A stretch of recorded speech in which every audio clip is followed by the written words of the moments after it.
And I'd like to acknowledge all of the people at the QHM's office. Thank you, Commander Fitzpatrick, for the work that made sure that our vessel could be here and secure, and our staff could get in and out. I greatly, greatly appreciate your support in that respect. Thank you.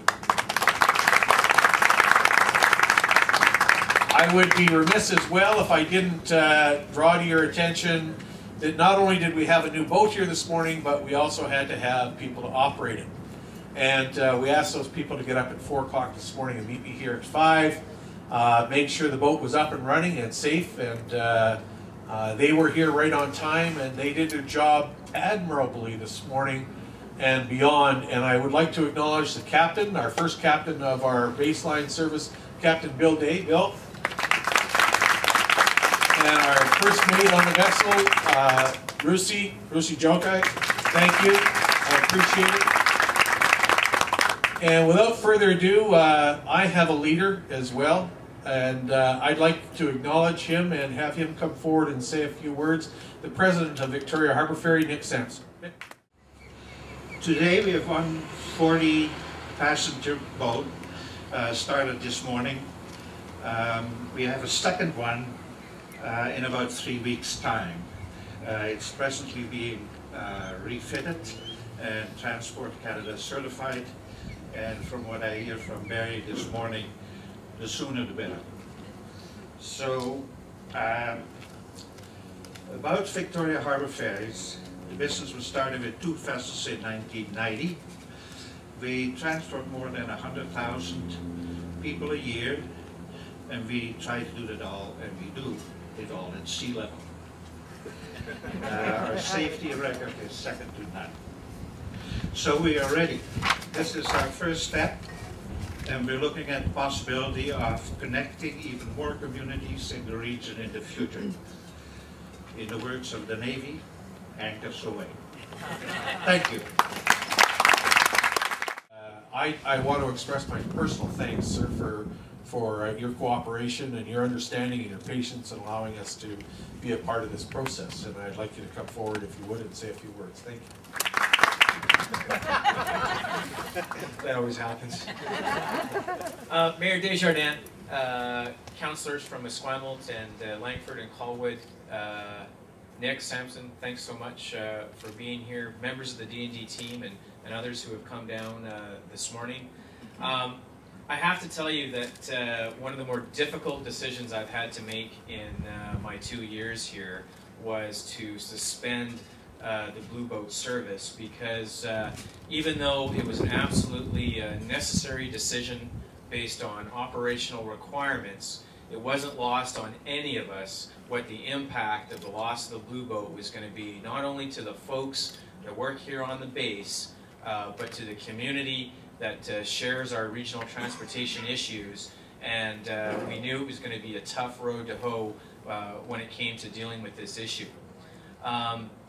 And I have to be honest, I am a little bit surprised to be standing here this morning and to be able to participate in the announcement of this new service, this new baseline service, because I'll be honest with you, that six weeks ago when we made the announcement, I'm not sure I believe that the bureaucracy that exists, not only within D&D, but in other places, would allow a venture of this to proceed so quickly. But it really is a testament to what can happen when you get the right folks in the right room with a will to get something done, because it's the right thing to do. And thank you. I want to acknowledge, obviously, not only Victoria Harbour Ferries for leaning forward, taking some risk, getting a lot of work done before the ink was signed. And they did that because they trusted us when we said, look, we all want this to happen. And I think a number of times, I think Barry and others were a little bit stressed at whether D&D was actually going to do what they said they were going to do. But they leaned forward, they trusted us, and they took that risk, and I believe it paid off. But the other individual I wanted to mention this morning was Mac McMillan. If you could just wave your hand, Mac, to folks. Mac Mac works for the Canucks organization, which works in our non-public arena within the Canadian Forces, and he's located in Ottawa. And I think the first time he ever heard the word blue boat was when I called him 6 weeks ago to say, Mac, I got a problem, and this is what it is, and we need your help. And Mac and I have worked together on other projects, and I said the only way we can do this is that if D&D is not involved essentially from the public purse perspective. This has to be all done by a private user pay system. What do you think? And Mac and his team also leaned forward and said, well, we don't do boats. We don't do water. We do coffee shops and we do cafeterias, but boats isn't really our thing. But you know what?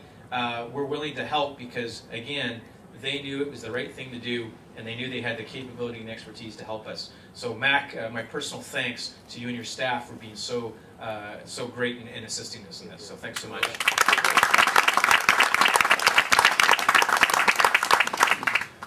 Finally, well not finally, actually second to that, I wanted to thank Mayor Desjardins, the city councilors, and all those folks who were very patient with me when I initially told them the reasons why we had to suspend this service. And while I got a lot of negative feedback from a lot of folks, it was always very rational, very reasonable, and really they worked very hard to work with us to find solutions. So Mayor Desjardins, I want to thank you and your team and your staff for all you did to help us work through this as well. And we greatly appreciate their contribution and their support.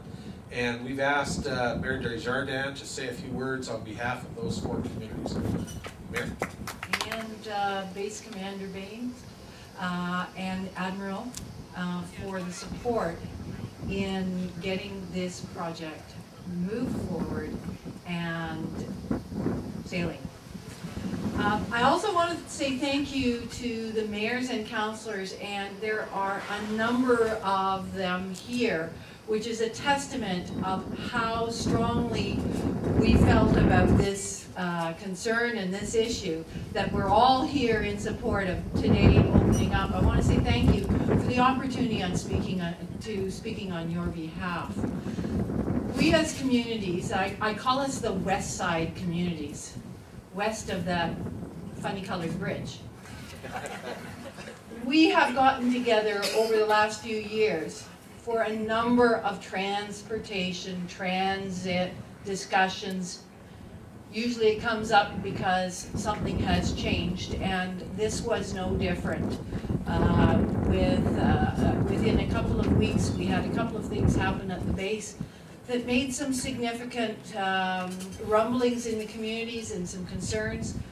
What are we going to do? And I have to say that when I have made phone calls to all of our communities, to Langford, to View Royal, as far out as Machosen, Highlands, to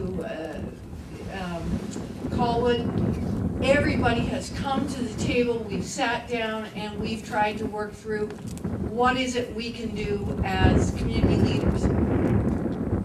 But we as community leaders have one thing that you didn't have. We have that bureaucracy that moves a little bit slower.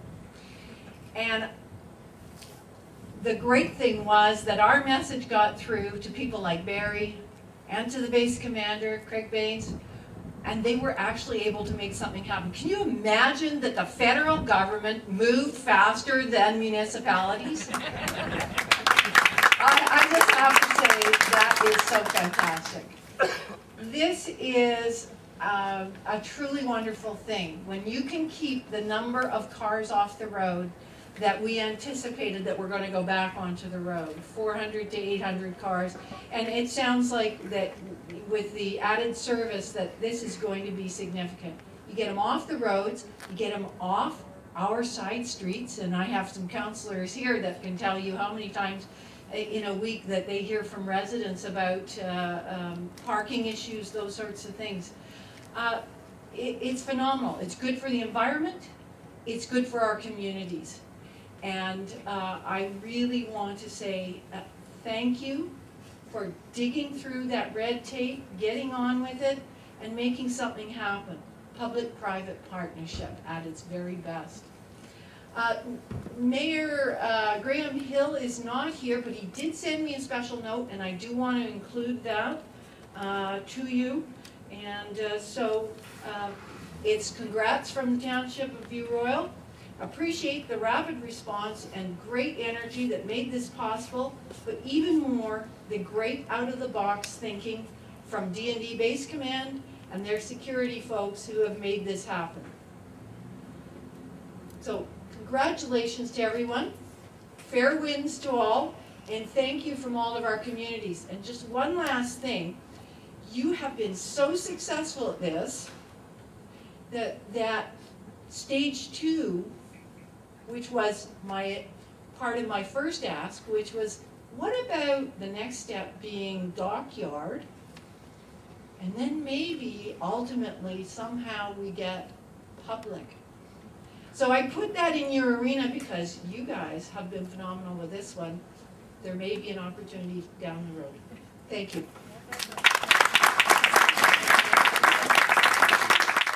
And obviously, we're here to establish a record of success as a transportation system, albeit at the moment inside D&D waters.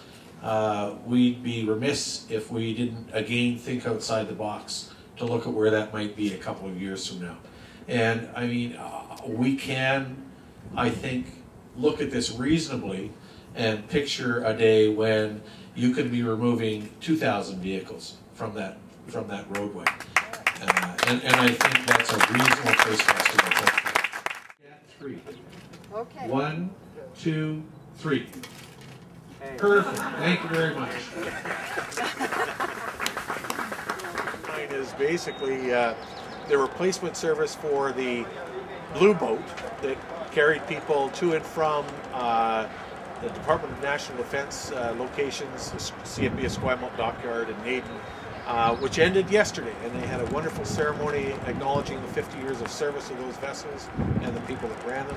And we're here today to carry on that tradition with Baseline, which is an extension of Victoria Harbour Ferry. How excited are you to be able to get into this partnership on the base? I'm not sure excitement right now is the word. Tired is the word. But it's been a challenge, and it's been 6 weeks. A process that probably should have taken 6 months. But we had some tremendous supportive cooperation from CanEx and from Canadian Exchange and from the base commander's office, Captain Baines. So we're challenged. I mean, this is going to be a real challenge for us. But we made the commitment to be here May 1st, and I think a lot of people thought we would never be here. We're here.